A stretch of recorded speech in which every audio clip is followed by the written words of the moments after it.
Hey guys, I'm gonna do a real quick video here on my last song of the semester, which is Look Not in My Eyes," which is a poem not by George Butterworth, but the music is arranged and composed for the poem, which is written actually by Alfred Edward Housman, who wrote poems near the end of the 1800s, particularly the 1890s.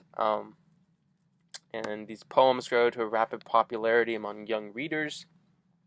Um, and the themes of this, I think it was like 63 or something poems total, um, that they don't really have a connected narrative, although the I of the poems is in two cases named as Terence, which are found in the 8th and the 62nd poem, and the Shropshire lad of the title, he is not identified with Housman himself.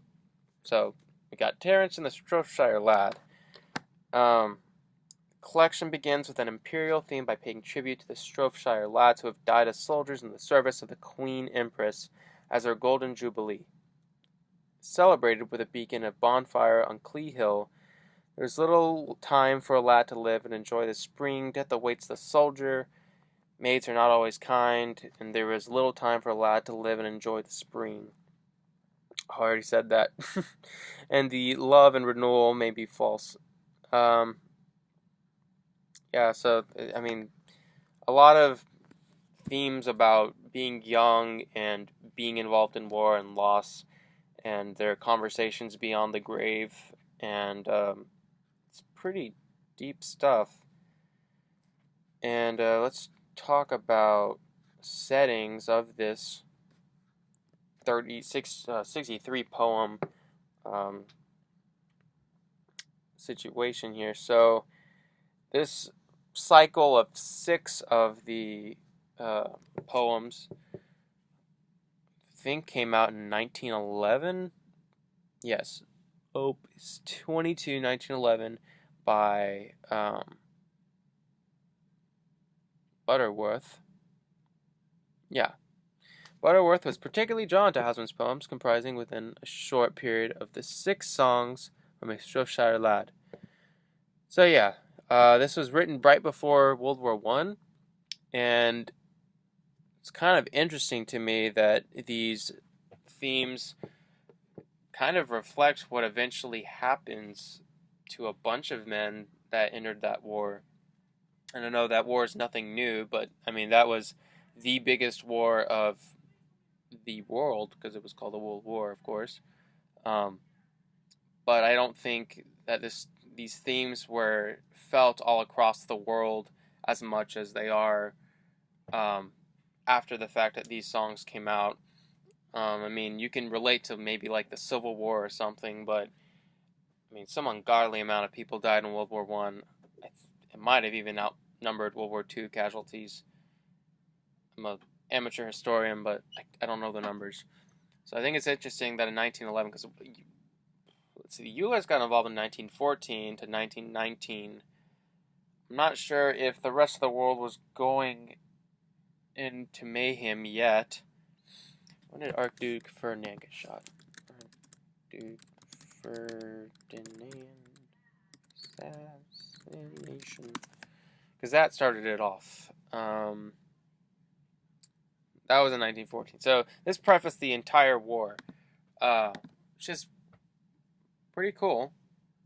And this particular song, the lyrics are, "Look not in my eyes for fear, for fear they mirror the sight I see. And there you find your face too clear, and love it and be lost like me. One the nights long through must lie, spent in star-defeated sighs. But why should you as well as I perish? Gaze not in my eyes. A Grecian lad, as I hear tell, one that many loved in vain, looked into a forest well, and never looked away again. There when the turf in springtime flowers, with downward eye and gazes sad, stands amid the glancing showers, a jonquil, not a Grecian lad."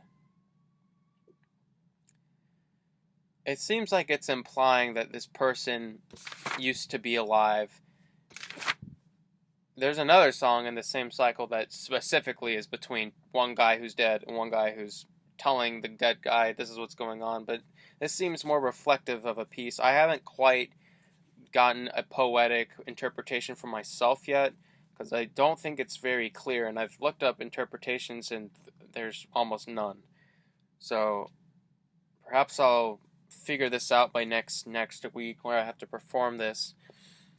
But yeah, this is an interesting set of poems that came from someone who uh, was inspired to write about this sort of stuff right before all hell broke loose in the world. So I think that's pretty cool.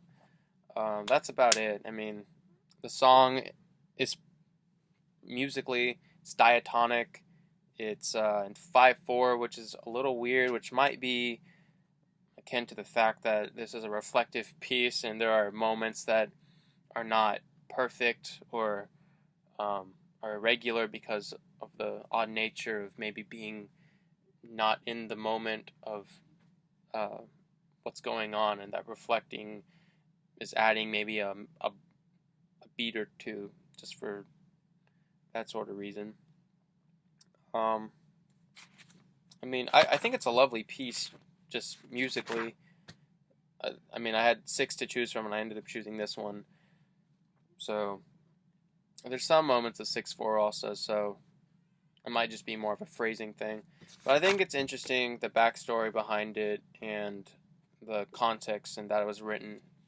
So that's about it for this, and I hope y'all learned some stuff. I think I did myself just now. So I'll see y'all around. That was the last of the song bio, so that's it. See y'all later.